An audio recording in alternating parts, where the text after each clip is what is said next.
Salut tout le monde et bienvenue dans cette nouvelle vidéo sur le récapitulatif du CES de Las Vegas 2020.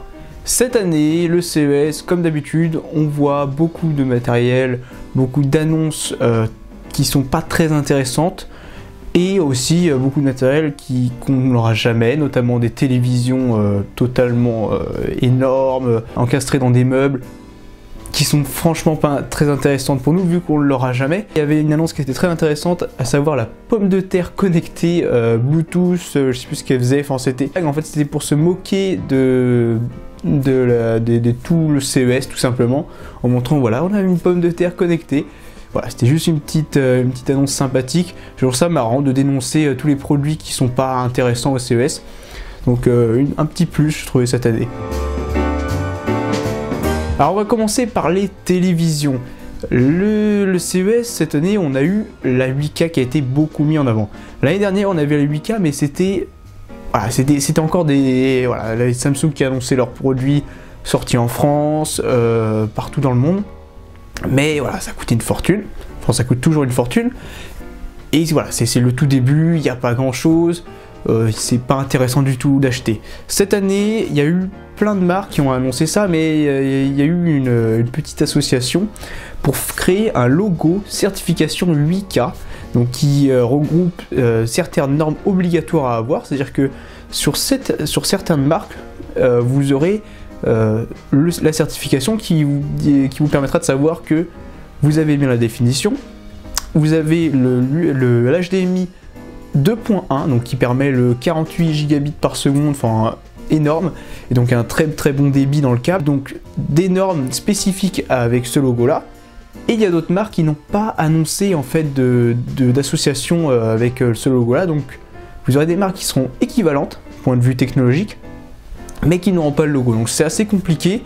En tout cas cette année vraiment les constructeurs de télé marquent vraiment un lancement sur beaucoup de modèles 8K OLED avec du HDR 10+, enfin beaucoup de technologie qui fait que vous avez des télévisions qui sont excellentes. Voilà, vous achetez une 75 pouces avec de la 8K en OLED, enfin vous aurez une image impeccable, mais pour un prix totalement énorme. Alors je n'ai pas les prix en tête de chaque marque parce que il n'y a pas eu tout qui a été annoncé. Voilà, c'est encore assez flou. Mais en tout cas cette année, on va avoir des premiers modèles qui vont sortir. Je vous recommande de ne pas acheter de télé 8K. Pourquoi? Parce qu'il n'y a rien en source. Pas de Blu-ray, pas de... Voilà, les consoles sont pas capables de faire de la 8K. Pareil pour les PC, hein, à moins de jouer à des anciens jeux qui acceptent la 8K, et enfin, il faut avoir la télé et une bonne config. Voilà, bon, bref, c'est pas du tout encore utilisable pour l'instant. Donc il nous parle d'upscale. Voilà, je trouve ça pas hyper intéressant, mais en tout cas, dites-vous bien que d'ici 5 à 10 ans, la 8K commencera à devenir intéressante, un peu comme la 4K. Maintenant, la 4K est intéressante parce qu'on a le matériel qui fait tourner des jeux en 4K, les Blu-ray, les films sur Netflix, vidéo à la demande à Amazon Prime et tout ça le font. Et comme le débit, si vous avez la fibre optique, vous permet du coup de lire de la 4K en ligne avec YouTube et tout ça. Donc voilà, la 4K aujourd'hui est utilisable, elle a un intérêt sur pas mal de points. On va passer à une autre annonce, et ça sera vraiment l'annonce pour moi qui sera très intéressante. C'était AMD.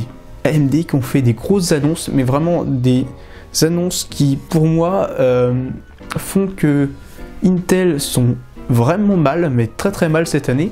Alors après, c'est Intel, donc ils vont pas mourir, sachez-le, tout va bien. Mais dites-vous bien que cette année, il n'y aura pas vraiment de concurrence, surtout sur les annonces mobiles. Et enfin, de toute façon, les processeurs de PC fixe avec Ryzen 3000 en Zen 2 qui ont été annoncés cet été font que AMD domine le marché point de vue processeur brut, en puissance brute. Et du coup, Intel ont annoncé qu'ils sortiraient les nouvelles générations, donc les 10700X, 700K, les i9 10900K, etc. Donc des processeurs grand public avec le fameux socket classique, enfin même s'il va changer, avec le format classique qu'on connaît, donc similaire à du 1151, ça sera malheureusement pas du 1151. Intel a aussi annoncé des processeurs mobiles. On n'a aucune info par rapport à ces processeurs, en tout cas c'est toujours du 14 nm, donc toujours basé sur du Skylake qui est optimisé mais vraiment à un niveau de l'extrême, c'est-à-dire que vous souvenez-vous en 2015 quand Intel avait sorti son 14 nm avec du i7 en 4 cœurs, il n'y avait pas les i7 les plus puissants qu'on pouvait trouver parce qu'il n'y avait pas d'i9 encore, c'était des 10 cœurs, et vraiment des 10 cœurs ça coûtait une fortune, 1500 €, et aujourd'hui on est rendu à du 6 cœurs sur mobile, du 8 cœurs en i9 sur mobile, pareil sur les plateformes fixes grand public, et sur du semi-professionnel on va jusqu'à 18 cœurs.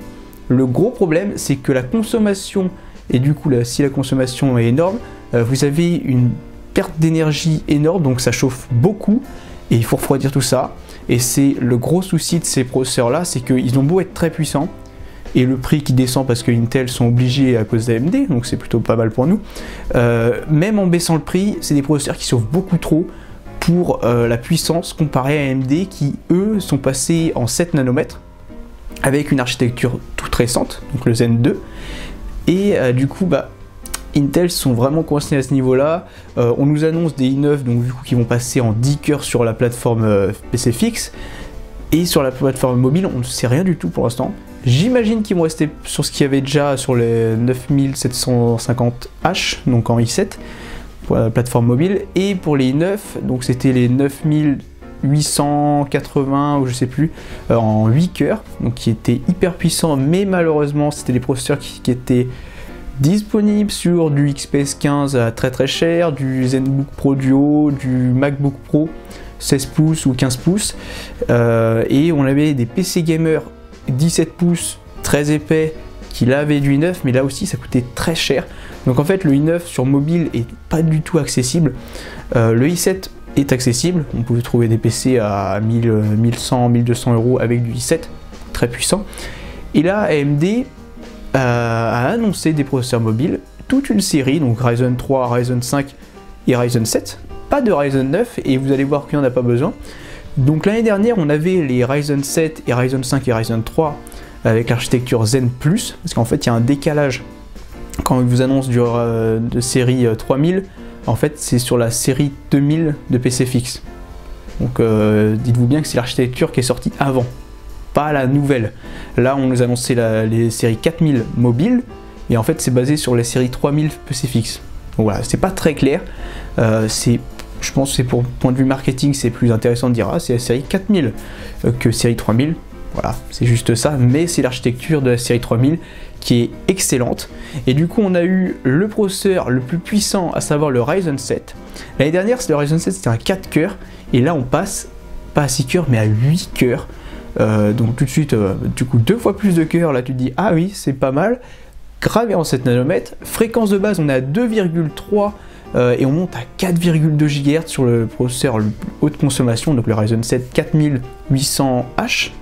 Et là du coup on peut se dire mais les i9 ils sont à 8 cœurs, du coup ça concurrence même plus le i7, c'est au-dessus le i9, tout ça pour un TDP de 35 à 54 watts, du coup il nous marque 45 watts de TDP moyen. Tout dépendra après des PC en fait, en fonction des PC que vous achèterez, le constructeur peut brider légèrement par exemple, et du coup vous serez à 35 watts de TDP. Voilà, ça dépendra des constructeurs. Donc vous pouvez avoir le même processeur, mais avoir pas les mêmes performances en fonction de la gamme que vous achetez, de l'épaisseur, ça peut jouer sur pas mal de choses, donc en fonction des choix. AMD ont aussi annoncé des versions basse consommation, donc le fameux i7 4800H, sauf que là c'est la version U qui sera à 15 watts. La différence c'est que la fréquence de base sera à 1,8 GHz, donc c'est un peu plus de bas, fréquence de boost 4,2. Donc sachez que la fréquence sur tous les cœurs va pas être à 4,2, ça sera que sur un seul cœur. Donc imaginez, je dirais du 2,5-3 GHz sur 8 cœurs.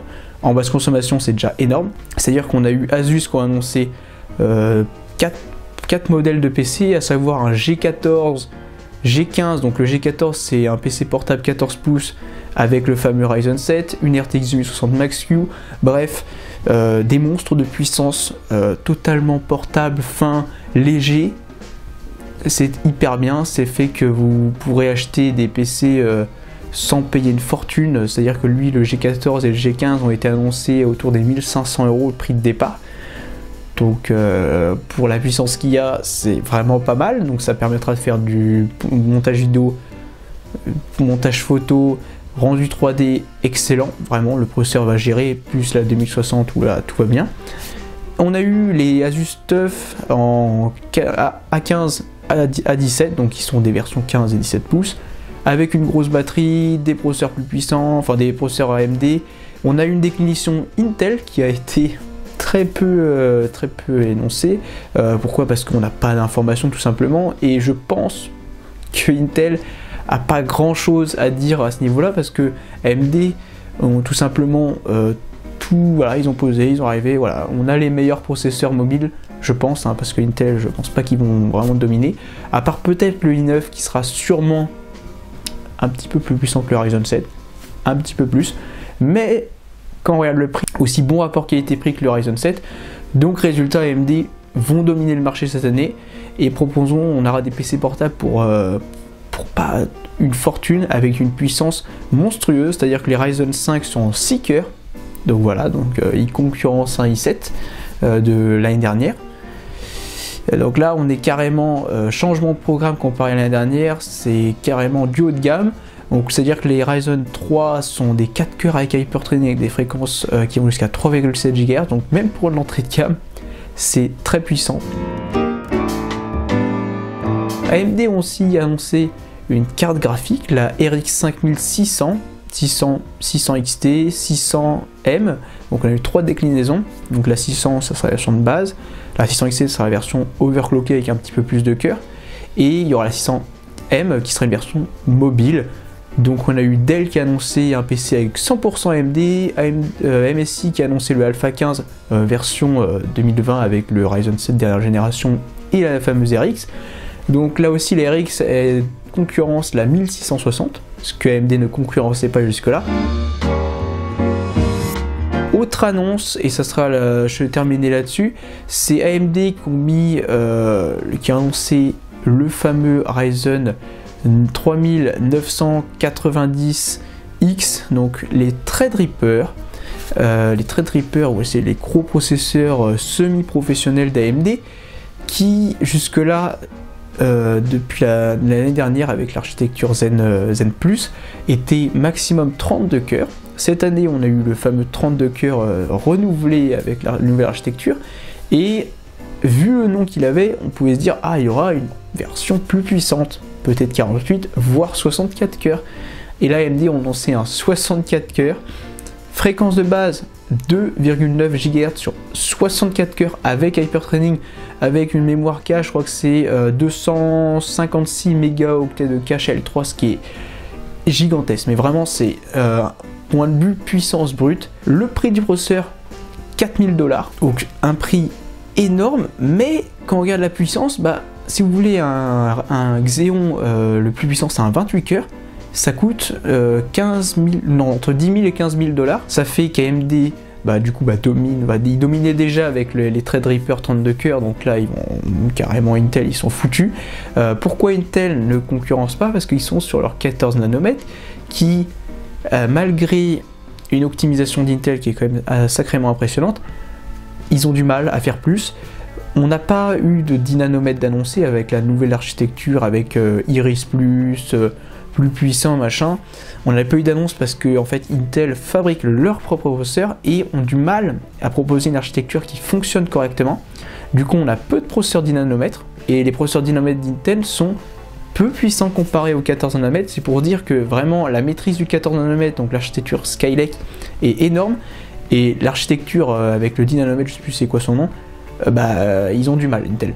AMD au contraire, lui il fait fabriquer par Samsung, je crois bien, je suis pas sûr, avec le nouveau système de gravure en 7 nanomètres, voilà, il domine complètement le marché, et donc ce fameux Threadripper qui vient tout dégager. Intel n'a plus aucun intérêt à ce niveau là. Alors après en Threadripper on a aussi la gamme Epic, je crois qu'ils vont jusqu'à 128 cœurs, donc c'est 128 cœurs, donc là, c'est des processeurs pour des serveurs. Première génération de Threadripper était utilisée pour les créatifs pour les entreprises, ou par exemple pour du rendu 3D d'un film par exemple, c'était hyper intéressant. Et là, bah, au point où on est rendu, en fait, il n'y a même plus d'intérêt de ce point de vue là, tellement c'est puissant. Et je sais pas ce que ça va donner avec Windows, mais je suis pas sûr qu'il arrive à maîtriser autant de cœur pour l'instant. Après on verra bien, mais en tout cas, si vous voulez acheter un processeur Threadripper, ça ne sert à rien. Voilà, je vous le dis tout de suite, ça sert littéralement à rien. Les entrées de gamme des Threadripper, c'est des 24 cœurs, et 24 cœurs sur Windows, même en utilisant par exemple Premiere Pro qui exploite tous les cœurs, ça sert à rien, parce que c'est beaucoup trop puissant pour ce qu'on en fait, et surtout d'un point de vue prix. Si vous voulez vraiment une bête de course, achetez un Ryzen 9 12 cœurs. Voilà, là vous avez le top. Peut-être voir un 16 cœurs et encore 16 cœurs pour exploiter ça, bah c'est compliqué tellement c'est puissant. Donc voilà, AMD tellement ont progressé point de vue puissance que voilà, les logiciels ne suivent pas. Donc pour l'instant on n'a pas vraiment de l'utilité. Par exemple les jeux, c'est totalement inutile d'aller sur un 16 cœurs. Même 12 cœurs ça sert à rien, 8 cœurs c'est utile, mais plus ça sert à rien. Donc voilà pour les annonces d'AMD, d'Intel et des constructeurs de télé. Il y a d'autres annonces, je ne vais pas tous vous les citer parce qu'il y a des trucs il y a eu de la voiture aussi, des trucs plutôt intéressants.